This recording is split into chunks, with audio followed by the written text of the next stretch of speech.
guys, this is Dormouse03. And I'm Iron Praetorian. Welcome to Ramblings of Mad People. Ba-ba-bum-bum. I apologize in advance if there is any problem with my audio, but the audio jack on my laptop is misbehaving. I can only hear out of one ear on my headset at the moment. Oh dear. Well, let's hope that we can get through this without further incident. And talk about November. So November was a month. It was. That just happened. Not too long ago. Only 10 days ago. Yeah. It always takes us like a week to collect ourselves. It does. It takes time to make these and get together and get our thoughts together and everything. Well, I had a pretty light month in November. I did a few things. Most of which I've played before. Yeah, it's funny. October for me was like madness. I had 10 games. And then November I was like, okay, I'm done now. I'm gonna take a break. And for you, I think it was the opposite. November's always... October was good for you too, because that was you got your birthday platinums and... Yeah, I think I forgot to mention in the previous ramblings that I got my 3,500th trophy as the platinum in Cyberpunk. I said I got the plat in Cyberpunk, but I don't remember if I actually said that. So I got my 3,500th trophy. Woo! As the platinum in Cyberpunk. Very nice. But that was in October. What about November, sir? I don't have very much to talk about, so you start things off. Okay. Well, I'm going to start things off with the entirety of the games that I played on Xbox, because 4 of them I had done previously. So, the ones that I'd played before were Greece, which I'd already done this year on PlayStation, and I played the 3 Life is Strange games. Right, so which the 3, which means... Oh yeah, there's 4. I forgot about that. I know, I always forget about it too, because it's the 3 that are included in the deluxe edition of True Colors. So it's Life is Strange Before the Storm, and Life is Strange True Colors. Right. Life is Strange 2 is not included. Right. Not that I'm interested in playing that one again. No, Life is Strange is not included in my collection of Life is Strange either, if I was going to make one. You just said Life is Strange is not included in your Life is Strange. 2. I think we're a little loopy. It's possible. Anyway, so you did all those, you'd done them before. Tell us about Greece and that eel achievement and how it was different for you on PlayStation versus Xbox. So I've actually literally got that written as the only thing in my notes for Greece, which is easier. Eel got first attempt. PS4 controller must have a broken X button.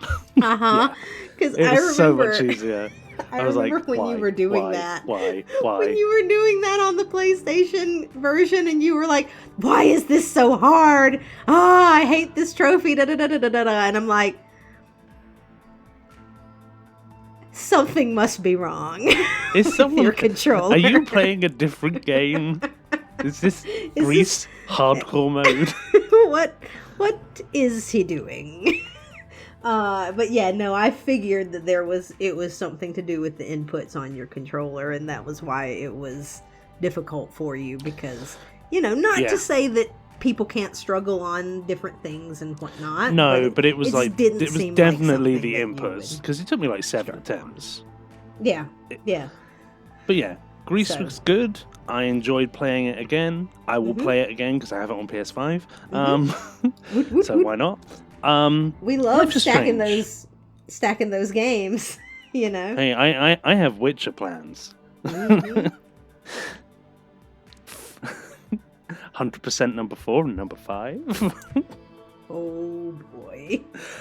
But anyway, Life is Strange. Yep. So I'm going to bundle the first 2 together, Life is Strange and Life is Strange Before the Storm. We played them on release back in the day. back in whenever they came out, 2015, 17. I want to say it was 15, and then sometime and then 17. That year. I like the powers. I thought they were interesting. Mm-hmm. I kind of got fed up with the teenage angst. Yeah. Like, along with, like, pretty early on, I was like, oh, yeah, this.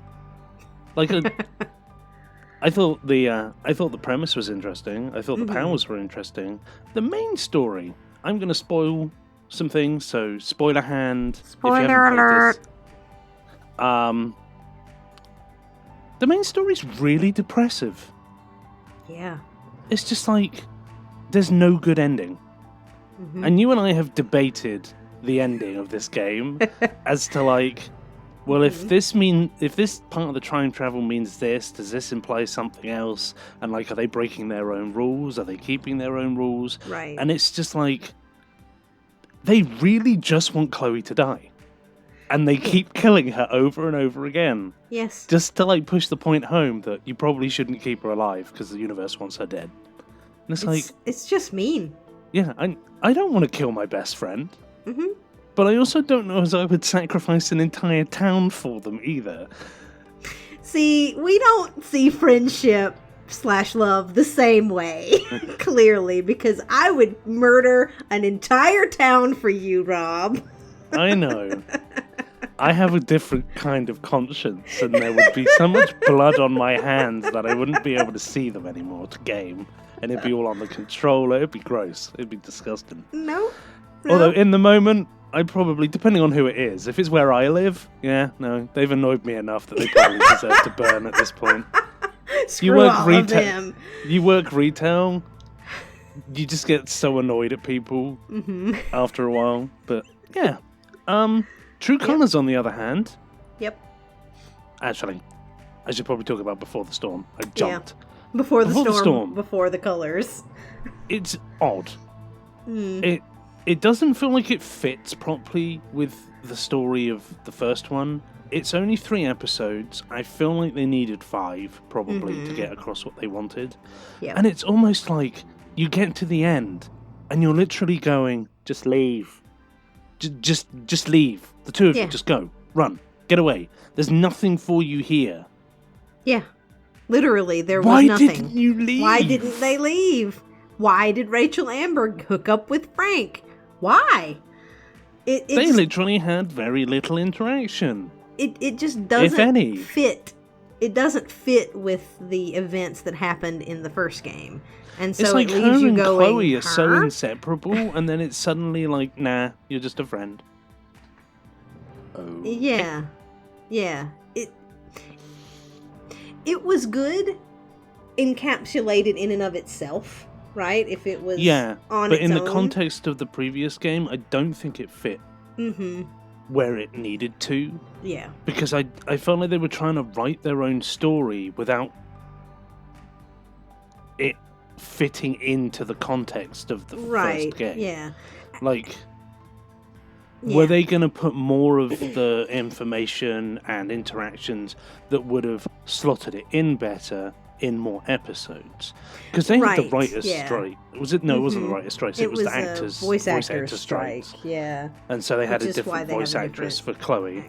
And so I wonder if they just kind of didn't do as much as they wanted to. Yeah.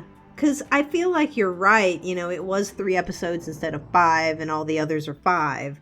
And so if they had had an episode 4 and 5, would they have been able to then turn the story toward the point where it needed to be, you know, with Rachel Amber and Chloe maybe having a little bit of a falling apart or a different of ideas about what they wanted? Because like you said, they seemed so in sync in terms of what they wanted for their future at the end of Before the Storm that it really doesn't make sense how the events that led to the beginning of Life is Strange.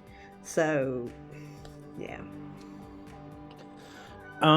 True Colours, I'm not gonna spoil. I like it because the characters are older and they're interacting with adults more than it being a child interacting with someone who's superior to them, whether it's a parent or a teacher, and only their peers being like on the same level as they are. Yeah. It just, I think it felt more positive to me. I felt like they gave you enough choices and enough like consequences for actions to make it so things could go one way or the other.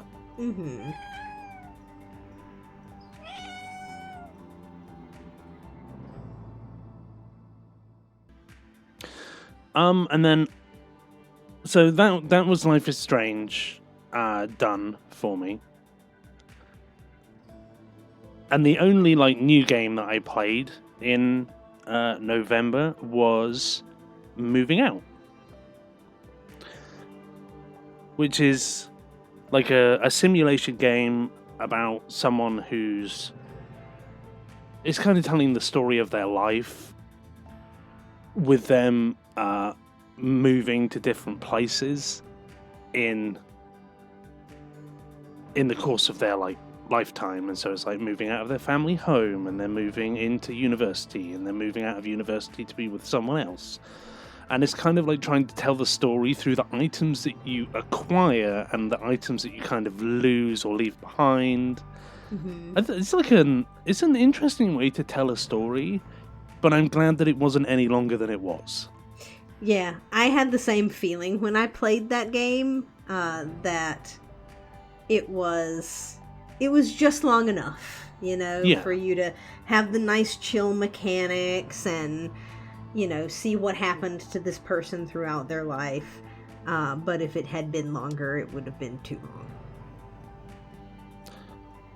And that was basically my month on Xbox. I got 5,000 G and 5 completed games. Oh, yeah. And I hit 1 million TA, finally. Yeah. Which is... Got my gold badge back. Which is on trueachievements.com, the website that we use to track our sort of gaming stats. Especially on Xbox, it's good for that. Yeah, it's a lot better than True Trophies. So, like, PSN Profiles has a lot more people on it than True Trophies does, and so I don't feel like True Trophies gives as fair a representation of like how difficult games are, and whereas like Xbox, the True Achievements version, because it's got so many more people on it, I think it gives a better spread of like, your ratio actually kind of feels like it means something. Right. TA is your ratio, so they have a way of calculating difficulty using... It's like a square root thing. Math. Yeah, some kind of formula that says and so they use that this many people have played the game versus this many people have the achievement. And it's like you times them together and then square root or something like that. But anyway, you times the number by your gamer score, and that gives you your TA. So I have like just over 550? I think it's 560. Let me check. No, not 500. I was like, that's not right. 459,000. Yeah. It's Sunday. I'm tired, okay? Because I work Sundays. So with my 2.17 ratio, that gives me about 1 million TA. And now I'm retired. Kind of. Semi-retired. Semi-retirement. I am... Very good. Yeah, I do feel like that's my announcement. I've been mulling it over for a while, and I feel like at this point I am semi-retired achievement hunter, moving towards trophy hunting. Like, more of the time. I have a few things I still need to clean up on Xbox, but my primary platform is going to be my PS5 because I don't own a Series X, and so obviously that means I'm going to be buying the newer games on PS5. Yep.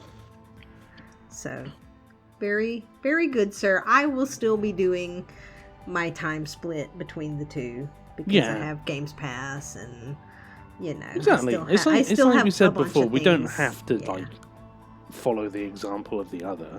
It's for sure. I've worked through my backlog way quicker than you did because I don't have as big a one because I don't have Games Pass and they put more games on it. So your backlog is forever like filling up and going down depending on which ones go on and come off and such. Yeah. And I did all my games with gold, which you still have to do because I had more time in the past. Yep. So I still have plenty of things to fill up. I will time happily on there. watch you overtake me. Which in the past was like a bone of contention because we were overly competitive. Right. Whereas now it's like, I'm slowing down, you're continuing at about the speed that you were going, so it's inevitable that I will fall behind. Yeah. And that's okay. Because you're blazing forward on PlayStation, so, you know. I'm gunning for that 100th plat. Because I want to play Demon's Souls now that I have it. I'm like... And that's the one that you've picked out to be your 100th platinum, so... Well, we'll I get think there. It's like Slayer of Trophies. Yeah. It's a great plat name for a milestone. We'll get there. So that was your month on Xbox. Let me tell you about my month on Xbox. It was about an hour. I just blew out the audio laughing. So, the only thing that I played on Xbox last month was a game that was going off of Games Pass. There's been a trend this year where I'm like, oh, it's going off, better play it. So it was this game called Townscaper. Right. Which is kind of like a town building sim kind of a thing. And I thought that it was going to be more like SimCity or something where you select buildings and you build like City Skylines kind of. Yeah, where you build it to your specifications, but it was not. It was this weird kind of a thing where you just built. You had a block and you just built, and it sort of auto-built things. That's weird. Depending on what shape you were building. So it's like if you stacked one house on top of the other, it would turn it into like a tower. Oh. And then but you have no control over what the building turns out to be?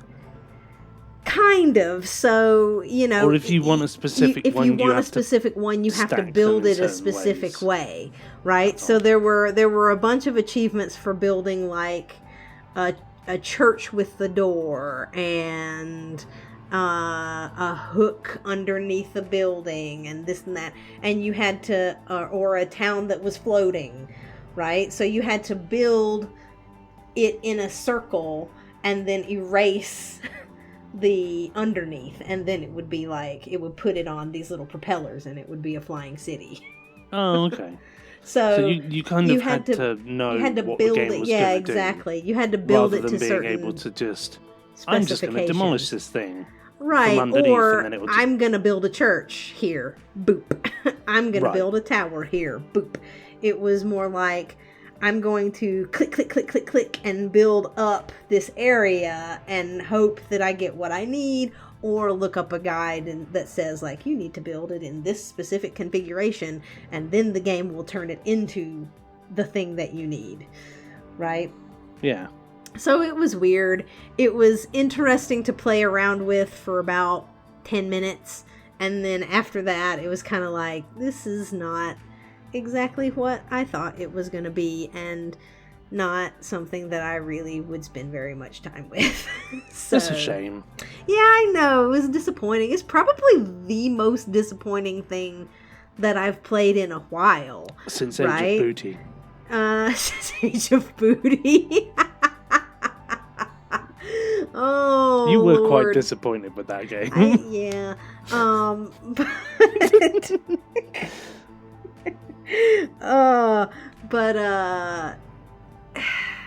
Yeah, I don't know. I just thought it was going to be something a little bit more than what it was. I think that it had a cute art says style. Yeah. It's like It had a cute, like, I like the art style of the buildings and everything, and so I always looked at it, and it was colorful, and I was like, oh, that looks like it's cool, and it's one of those that was recommended, like, you should play this on Games Pass, and I'm like, that was only because people wanted easy gamer score. Yeah, So, sadly.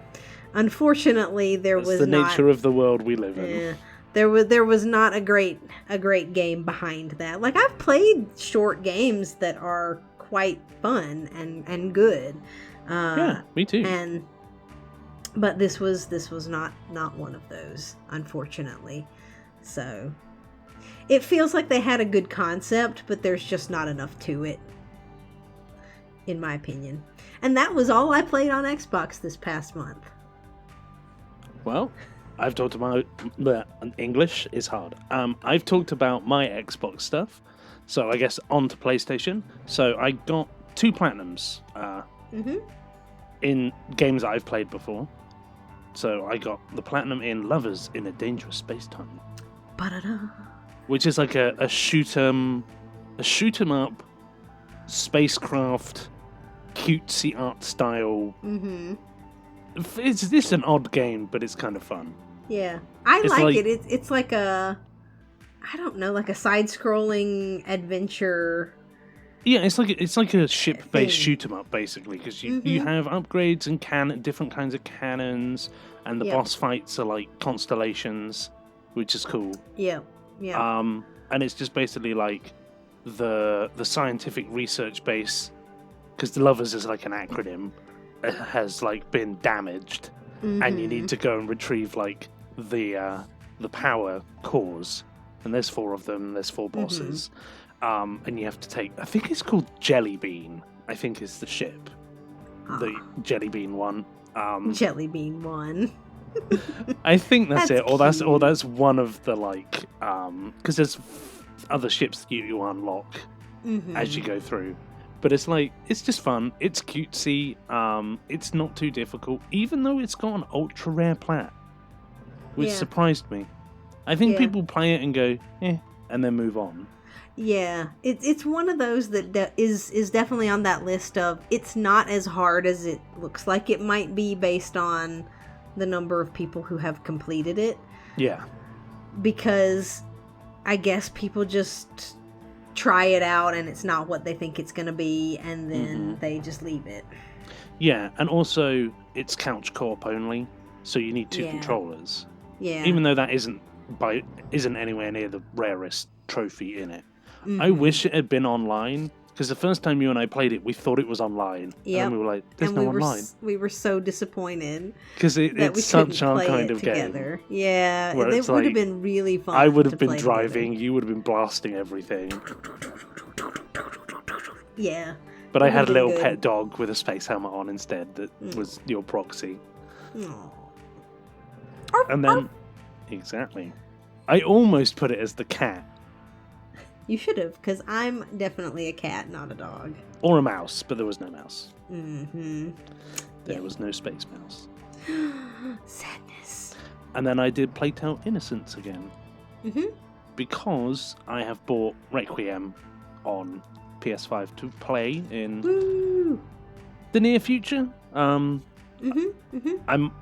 was maybe going to play it next, but I'm not sure if I will. Because I've been doing some longer games recently. I might do some shorties. Yeah. But yeah, playing Plague Tale again, it's still just as good as when I played it before. Better because I knew what I was actually doing in the boss fight at the end this time, so I didn't get confused. But I think it's just one of those games where it suffers from having a few too many collectibles. But it's also good in that you need to like upgrade all of your equipment, but it puts plenty of upgrade materials. So even if you miss a few, you've still got the opportunity to get it done by the end of the game.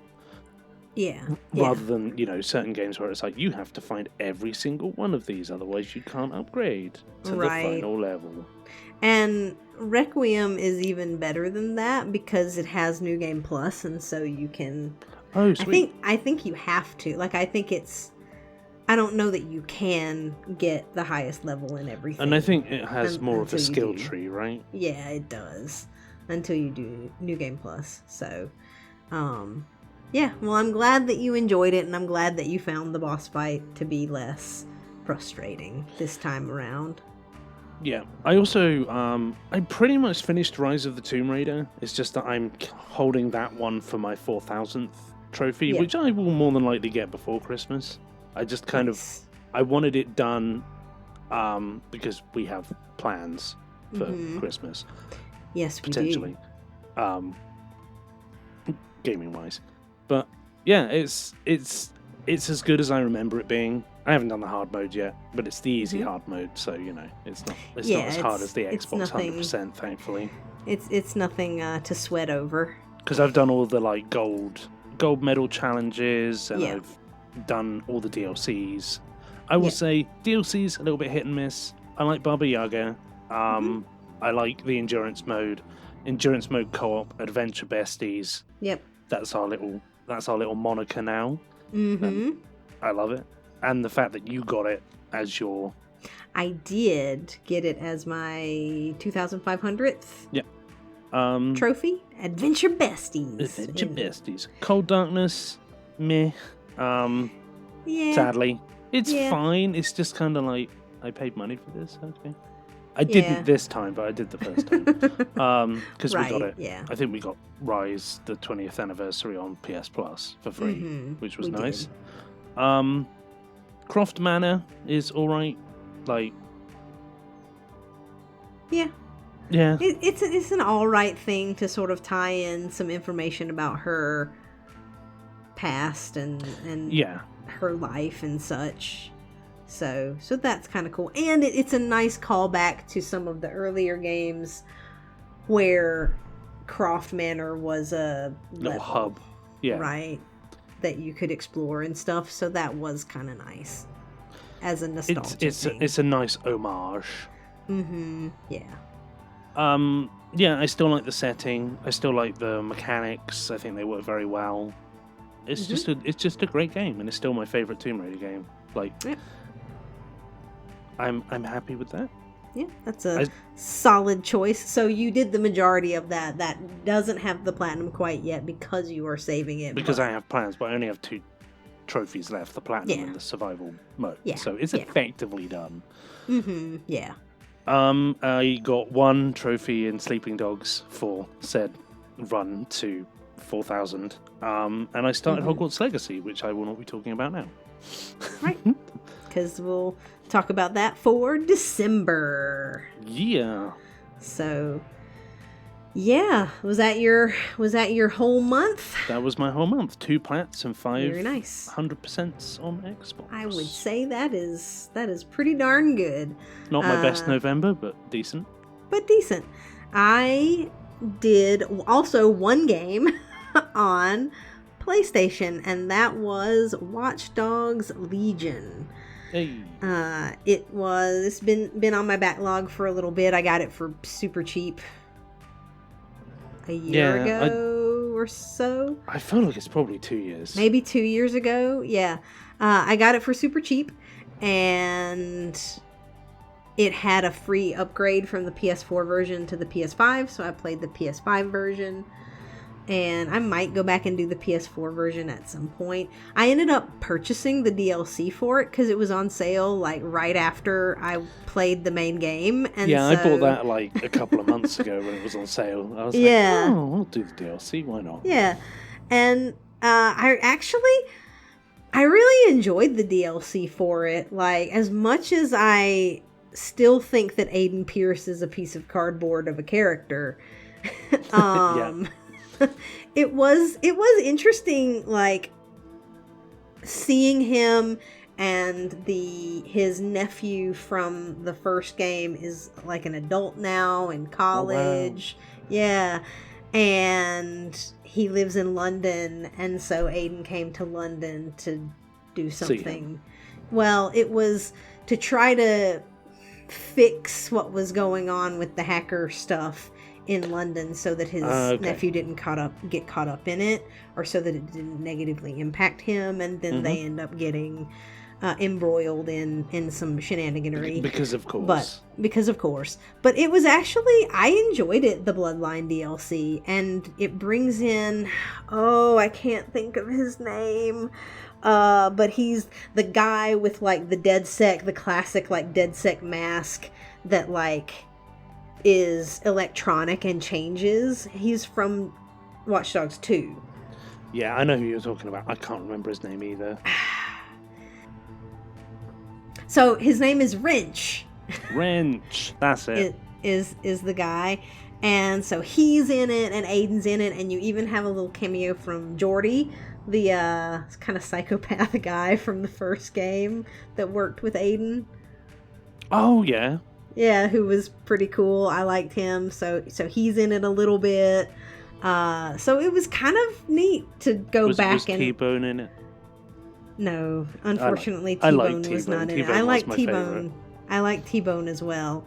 But it was good. I enjoyed that DLC. The main game, it was too much collectibles, I think. Again, like I did like building Dormouse, up your team. It's an Ubisoft game. I know. Of course. I know. And I liked the concept of, you can recruit anybody. You see them off the street, you can find out, what's something that they need and help them with it, and then they'll join your team, right? Did and you so get a it's granny? like, I did have an older lady, yeah. Nice. I just always remember that from the trailer. Yep. It's like some little old lady like sneaking in. Yeah, I had like a guy who was a spy and he was really good, and I had I liked this lady. She was like a protester or something, but she had a little gas mask thing, so she was immune to gas. Sweet. So there was this whole final section that I thought was going to be hard, and then it was just like, we're gassing you, and I happened to be playing as her, and I'm like, ha ha ha, suckers. She's just swimming through the gas. She's just like, whatever. I'm cool. And you had this little I liked the drones, so you could hack the drones and then go around. So there were these big construction drones that you could hack and ride them. So if you needed to get up on a building, there were usually paths that you could get up by parkouring and climbing and finding a ladder and all this, or you could just get your handy construction bot and just fly right up there, which was great. We're nothing if not efficient at finding ways to make it easier to get collectibles. And then there were these little spider bots that you could use to climb around and infiltrate, and it had a pretty good upgrade tree system where you you had a cloak that you could use, and you could upgrade that to last longer. And you had the spider bot, you could give it a cloak so that you could make it invisible for a little while. You upgraded your hacking so that you could hack bigger drones and machine guns and things, or hack people's weapons, and so that they couldn't fire for a little while. And so it had a pretty good progression tree, and your progression was the same for every character. So, every character could have the same pool of skills, but each one had some of their own special ones. And so some characters would have special weapons that they came with, or they would be like a medic or a construction worker, and so they could put on that outfit. Football hooligan. There's a football hooligan, yes. I know there is. And so you had fans and stuff that you could call in to help you if you got into a fist fight in the street, and they'd be like, "Yeah, we're gonna get him." Yep. England, renowned for its football violence. That's real football, not American football. And so it was kind of cool, looking for folks who had special abilities and stuff that you could get. And like I said, the disguises, so that you could get into a construction site without setting off alarms, or into a hospital without setting off alarms and stuff like that. So I thought that was cool. The main story wasn't bad. I think it suffered from that problem of having too many collectibles, and so I got sidetracked by all the collectibles pretty early on because the trophies were known to be buggy. And so I wanted to get some of those things out of the way, where it was like, you have to play darts in every single pub. You have to have a drink in every single pub. And it did glitch for you. And it did glitch. Not those, thankfully, but the one to tag every, like, taggable wall to, like, put up... it was like a paste up. You had, like... It wasn't it was graffiti, but instead of spray painting, you, like, pasted a poster up. Yeah. And so those glitched because I did them all and the trophy didn't pop. And it said that you had to, like, do them all with the same person. So I was like, God. So I went around with the same character and did a bunch of them again. And, you know, I had maybe like 8 of 47 or something left to do when the trophy finally did pop. And I was like, well, at least I didn't have to start a fresh game and do it in a fresh save. It's funny how that happens in some games. It's like I remember a game that I played called Risen, and you had to, like, pick 50 pockets, but there were 3 tiers of pickpocketing, and it was 50 of one level. Yeah. So it was like I was like going around making sure I did 50 of level 1. Like, okay, do 50 of these. Do 50 of these. Make sure that, because if you did level 2, it was on a separate, like, oh, you've done 25 level 1s and 17 level 2s, but they're not going to, like, add them together. You have to do 50 of one. You have to, thing. But it wasn't meant to be that way. It's just that they never fixed it. Yeah. You know, as they never do with certain things. I know. And so, unfortunately, those were buggy. So I wanted to get those out of the way early. And so you plowed a bunch of time into that. I put a bunch of time into that. With the main story. Exactly. And so I'm like, I don't know how I feel about this game. It's like, the story's kind of blah. But after I finished all that collectible nonsense and actually just played the story, it was all right. You know, I still think that Watch Dogs 2 is the best story out of all of them, and has the best characters. Yeah. But I did like some of the characters from Legion, even though they're all kind of like generic people, that each one of them had their own they had their own accent and they had their own kind of thing. Like, one of them was, like, really flirty, and then one of them was really serious, and then... I like that you like asked me about the like ethnicity of London, where it's like, would because this have been accurate? And I'm like, yeah, no, that makes sense. Yeah. Yeah. It was I just noticed that there was quite a diverse group of people there. Whereas, and I'm like, is London that diverse? Yeah, it's one of the diversest cities in the world. So that's good to know. Yeah, because it's like the UK being different to the US. We have a lower average population of black people, but we have a higher population of Indian, Pakistani, Bangladeshi, because of the empire. Yeah. Back in the day, where we conquered people, because we decided that our flag needed to be everywhere, and we, had guns to back it up. Yep. Sadly, but. Yeah, so we have a different ethnic mix-up than the US does. And so you were like, there seems to be more black people than statistically I would think to be in the UK. And I was like, yeah, but London's different. But London is its own thing. Because cities, especially like capital travel hubs, tend to be way more like ethnically diverse. Yeah. Because people can come in and out a lot more easier than, say, like where I live in the middle of the country. Right, yeah. And it was just one of those things where I knew that we had talked before about ethnic diversity in the US versus the UK. Yeah. And you said there weren't as many black people. And so when I was seeing the bunch of black people, I was like, is that right? Not that I disliked it, because I don't No, care. but it's also like, it was just one are of they those putting things that in my in head. for diversity reasons, which is Right, great, or is that accurate? And it's or accurate. is it accurate? And I guess it's both, right? Yeah. Like, it's accurate and it's good representation and such. So very cool. Yeah. My spy guy was black, I think. And he was good. He was like one of my best. Lady as well. Yeah, he was one of my best.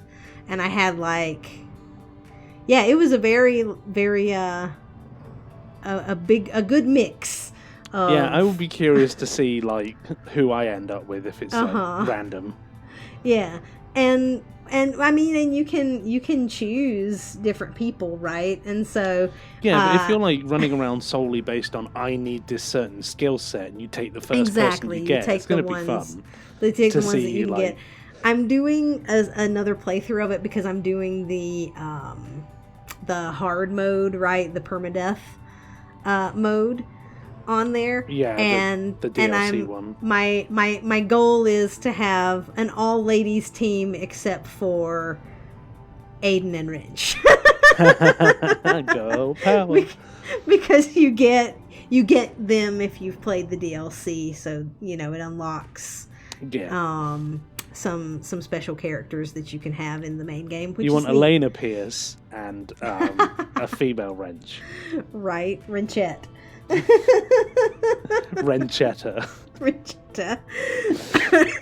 So yeah, I was like, I'm gonna see if I can get all ladies this time. Yeah. And it probably won't, because I am gonna try to get a couple of you unlock special characters by doing certain things in the burrows, and so that will be random, and so I probably will get some guys from that, but I could always just kill them.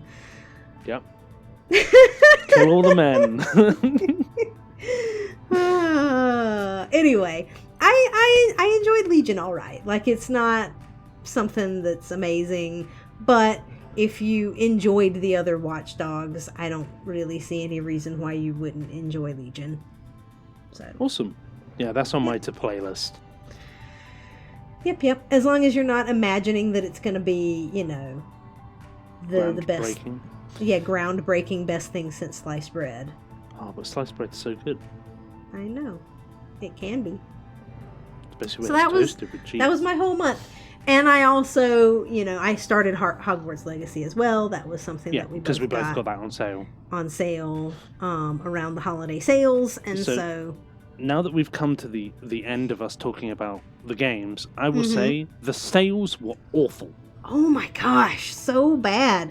The, Thanksgiving week and Cyber Monday. Black Friday, Cyber Monday sales this year for games were terrible. Terrible. Like, the worst that I've seen in years. Stuff that was on sale a year or 2 years ago for less was on sale for more this year. Yeah. And it's like the AAA titles that we were looking at, none of them had a better sale than like 50% at best. Yeah, 50% of the like $70 price. Yeah, for those first party titles. Yeah, it was just like I gave myself £100 budget to buy stuff, and I bought like 3 games when I was hoping for maybe like 8, 7, something like that. It was like, wow, this sucks. Everything's so expensive. Yeah. And I bought my PS5 this year as well, so my funds were lower. Right. Yeah, well, and so you wanted to get some newer games for it, right? Yeah. I mean, I was the same way. I was like, I would like to get some newer things, but things were just so expensive. So I think I ended up I bought Hogwarts Legacy and Spider-Man Miles Morales. Yeah. Because that was on sale for a good sale. But then mostly I just bought a bunch of sort of older things that were cheap, because I was like, that just makes more sense than spending. And I think half of the ones that you got for cheap I'd already bought for cheap earlier in the year. Yeah. And so I got Hogwarts Legacy, Plague Tale Requiem and Demon Souls. Those were my big three. And then I got Surge 2 on like a really good sale with the DLC for like £8. And I got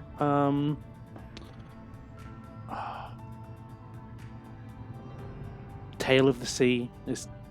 Call of the Sea. Call of the Sea. I knew that was the wrong name. I was like, that one. Yeah. Yeah, I bought that one. Which counts as 2 games because it's the PS4 and PS5 versions. Yeah. So, you know, I got a bunch of little cheapies, but for the most part, and, you know, and I got the Spyro trilogy. That was one that I wanted, but that's not even like that's new. It's like that's been out for years at this point. It's just I haven't played it ever, so that'll be fun. Yeah, I look forward to you playing the first one because that is like one of my top childhood games. That is the first game I ever got 100% in. Yeah. Actually, it's the first game I got 120% in. Yeah. Because that's the actual top number. Yeah. Yeah. So, but yeah. And I did get Elden Ring because that was on a good sale for me. Yes, Unfortunately, it was not. I know. Unfortunately, it was not on a great sale for you. But if it gets to the point where that we one. just want to play it, I'll buy the damn thing because I do want to play it. Like, because I want to critique it in comparison with the other Souls games we've played. Yeah, because we have different opinions. It's gonna be. I know. People. I'm hoping that it's going to be fun.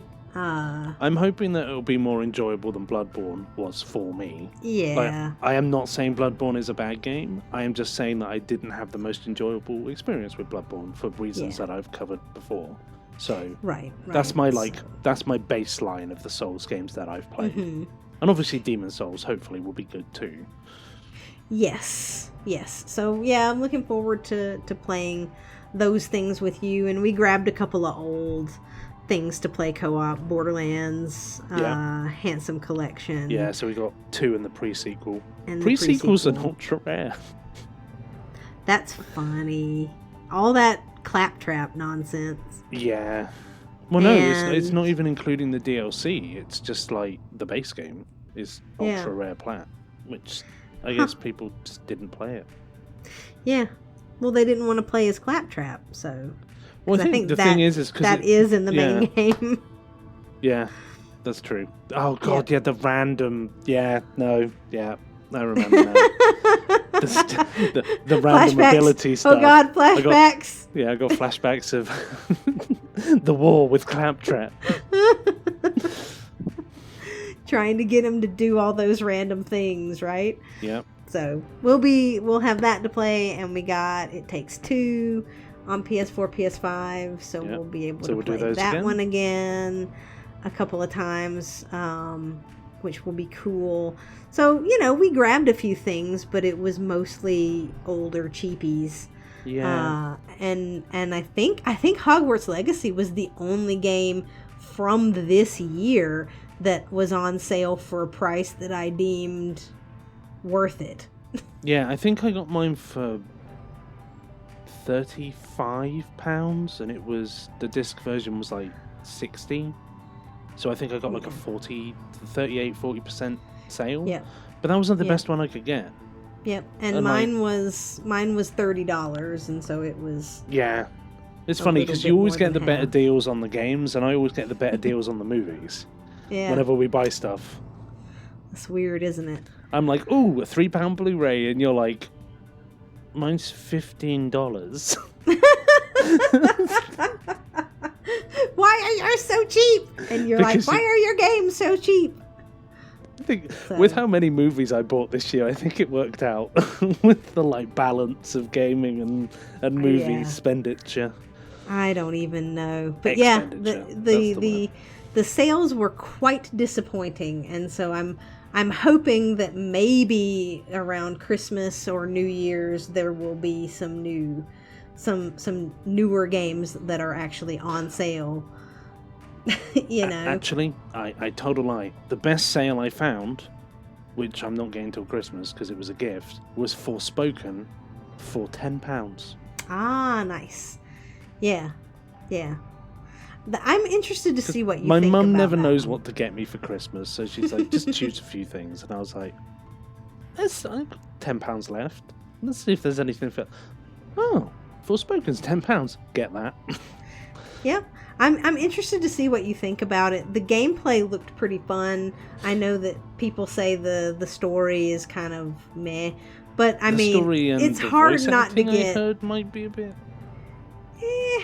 I mean, Or is it more the story than the voice acting? I mean, it might be the voice acting, but I know the girl who does the main character is a good actress that I like. Unless it's the lines so that they give her. It might be the lines.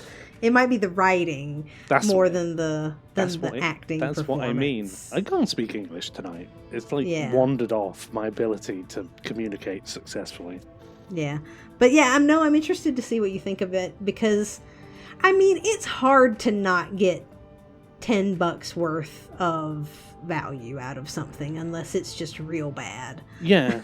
And I was I was thinking about this earlier before we did the podcast, of back in the day when I played some of my favorite games, I wasn't so active on the internet, like looking at reviews, and I didn't really have any online friends who I gamed with.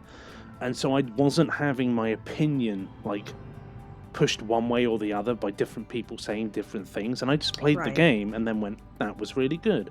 Or I played the game and went, that kind of was disappointing. And it was more on my own opinion, where it's so hard to not have your opinion slightly swayed even before you play a game these days, because there's so many games coming out. Like, we haven't played release titles this year or the previous years, especially after Borderlands 3, I would say. Ugh, so after that glittering turd. And so it's just got to the point where other people are playing them before we play them, so they all have an opinion, and I'm like, oh, these people say that this game is bad and this game is good.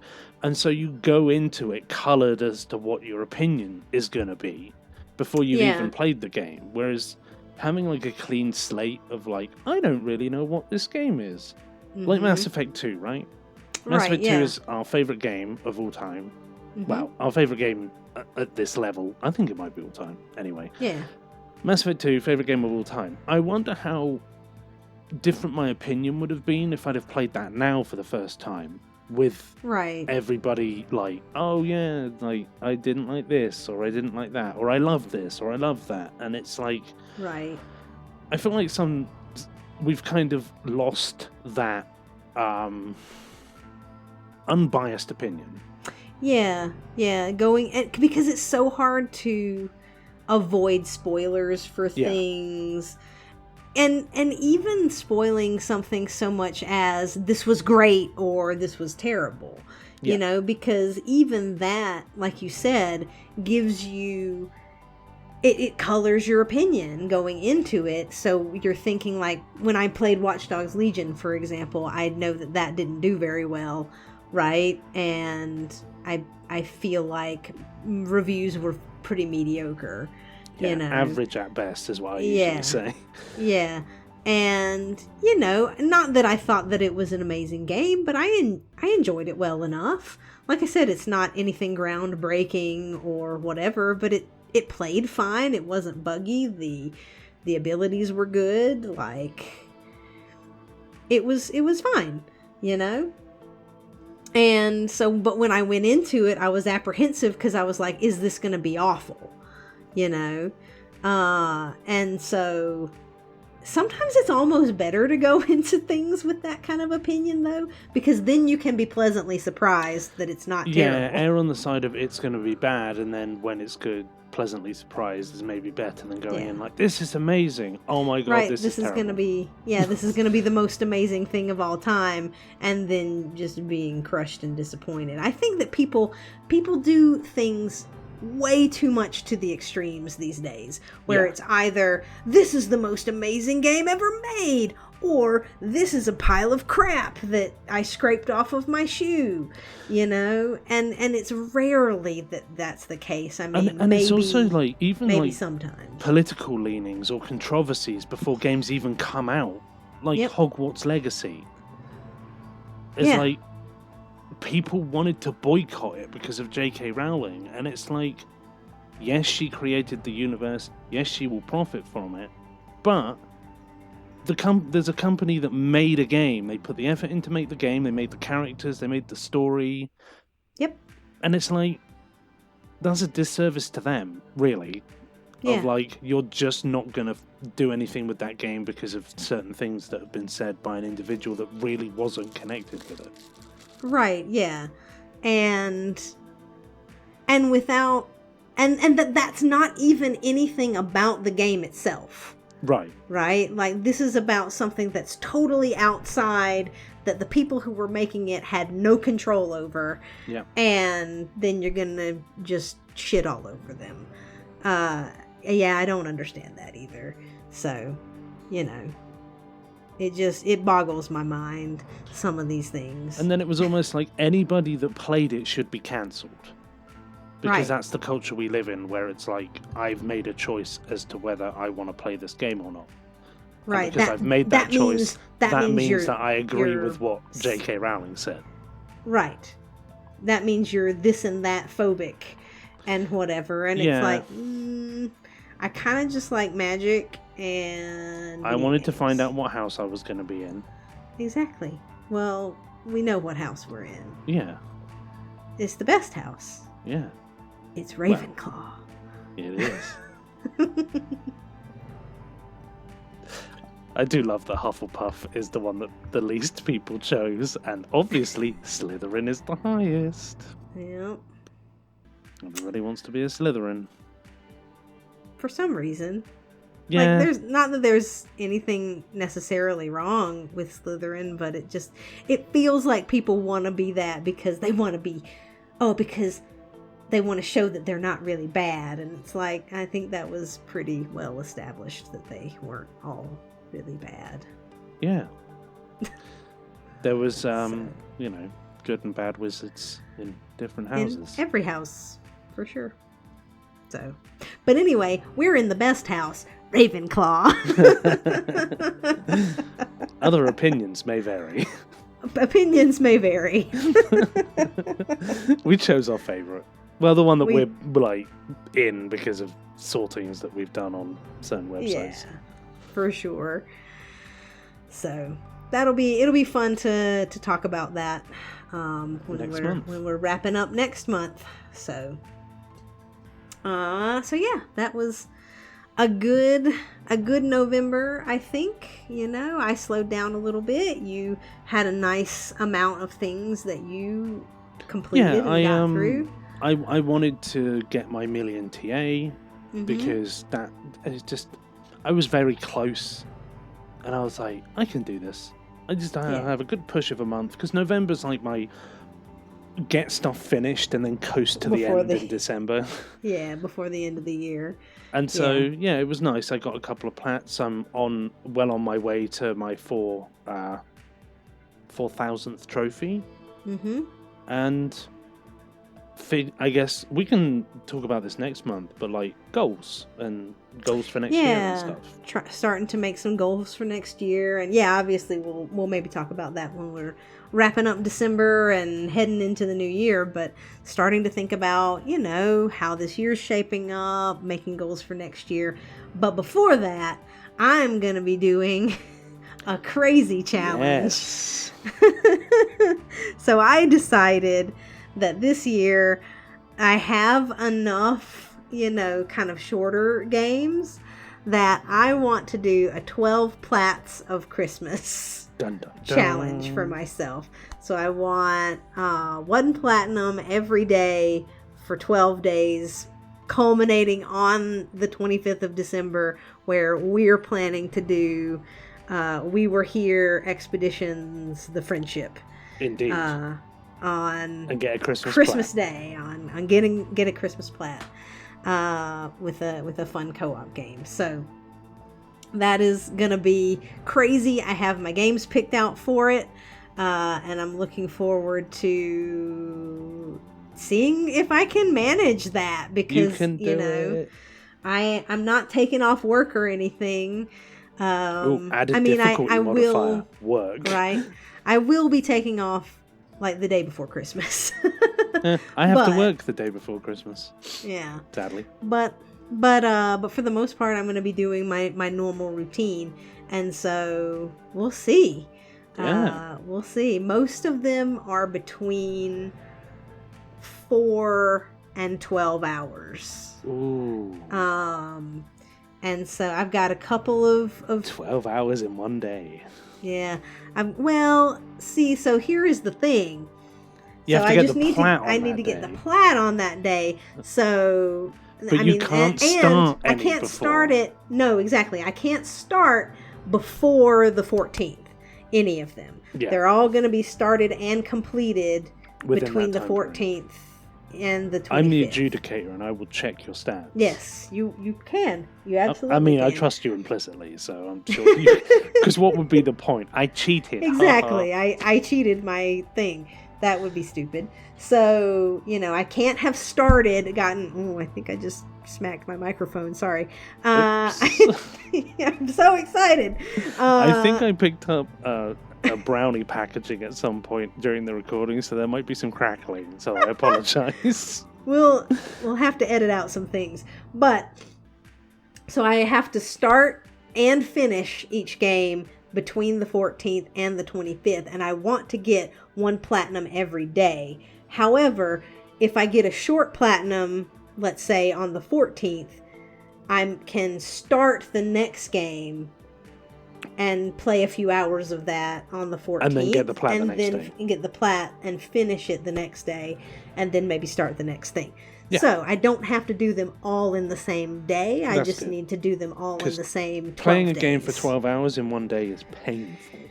Oh, I mean, I've done it, for sure. Yeah. No, but, I mean, we both have. But, I'm saying, if you can get away with not doing it. And it's stressful. It is. Right? It's stressful when you're sitting there time. trying to not run out of time. So I think I've got a good list of games. How many plats would that put you on? Well, assuming that I can get Hogwarts Legacy also done this month, that would put me at 62. Oh, wow. No, 67. 67? Because I'm on 55. Hogwarts is going to be my 55th, I believe. And so 12 more will be 67. 67. Nice. Yep. So I'm hoping to catch that me I'll end the year about... No.